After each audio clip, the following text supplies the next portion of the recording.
Good evening, Chris with Texas Customs again. Got another Casita project we've been working on. All too often do I get customers say, man, you should make more videos. I'm not good at making videos. I'm just good at fabbing stuff in the shop, but if I don't stop and make a video, nobody can see it. Customers like a little update, so I'm going to show you around on this project that we're working on. It's in raw steel right now, almost ready to go to paint shop. Let me flip this around and zoom out a little bit.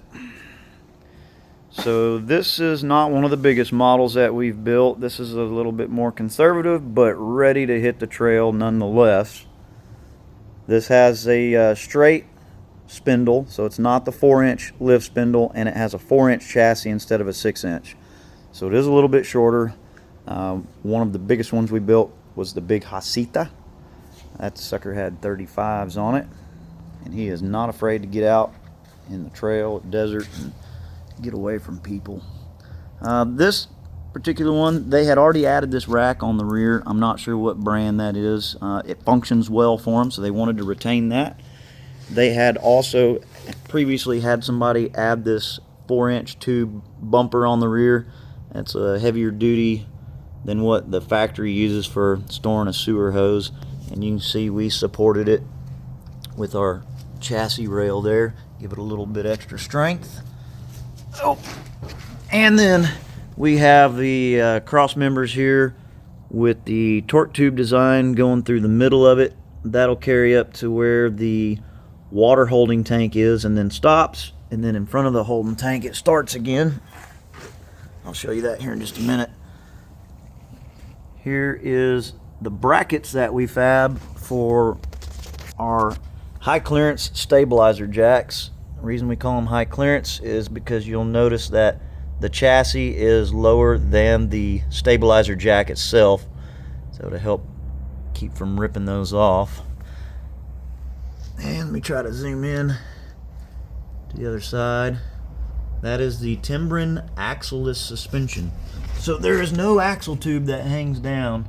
You can see the bottom of the chassis is flat. There's no axle to get hung up on.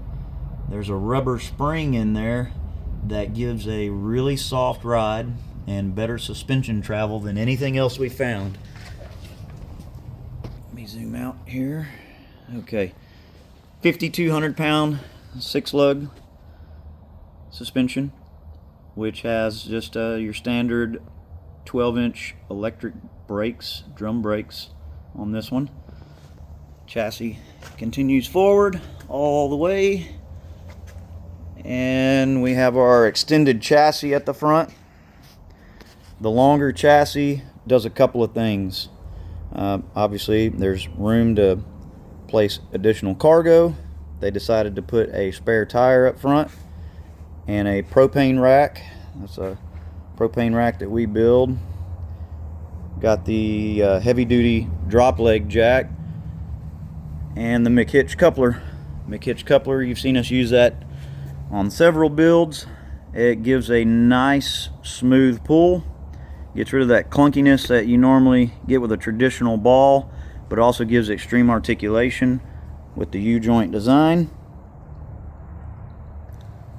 Show you this little spare tire holder that we fabbed up.